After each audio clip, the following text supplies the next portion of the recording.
Hey guys, welcome back to my channel Srilatha's delicious recipes. ఈ రోజు నేను చూపించిపోయే రెసిపీ వచ్చేసి బగారా రైస్ అండి.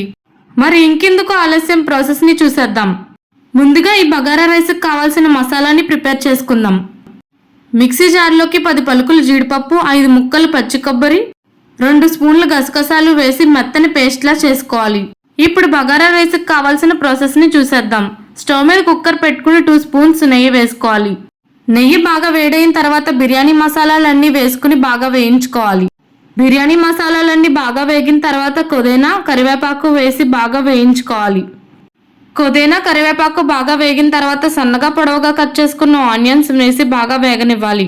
ఆనియన్స్ బాగా వేగిన తర్వాత చిన్నగా కట్ చేసుకున్న పచ్చిమిర్చి ముక్కలు వేసి బాగా వేగనివ్వాలి. పచ్చిమిర్చి బాగా వేగిన తర్వాత చిన్నగా కట్ చేసుకున్న టమాటా ముక్కలు వేసి బాగా వేగనివ్వాలి.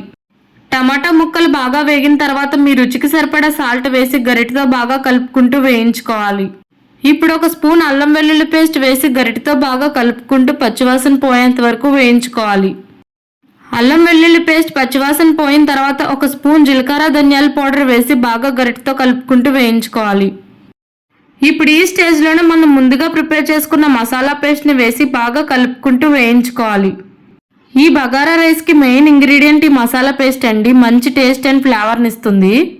మసాలా పేస్ట్ బాగా వేగిన తర్వాత శుభ్రంగా కడుక్కున్న 1 గ్లాస్ రైస్ వేసి బాగా కలుపుకోవాలి. రైస్ మొత్తం మసాలాలో బాగా కలిసిన తర్వాత 2 గ్లాసుల వాటర్ వేసి మూత పెట్టి 2 విజిల్ దాకా రానివ్వాలి. 2 విజిల్ తర్వాత మూత తీసి చూస్తే చూడండి, రైస్ బాగా ఉడికిపోయింది. ఒక్కసారి ఇప్పుడు గరిటెతో బాగా కలుపుకుని పైనుంచి కట్ చేసుకున్న కొత్తిమీర, వేయించుకున్న కాజును జల్లుకుని సర్వ్ చేసుకుంటే అంతేనండి, టేస్టీగా ఉండే బగారా రైస్ రెడీ. ఈ రెసిపీని మీరు కూడా ట్రై చేసి ఎలా వచ్చిందో చెప్పండి కామెంట్ బాక్స్లో. ఐ హోప్ మీకు ఈ వీడియో నచ్చింది అనుకుంటున్నాను. Thanks for watching.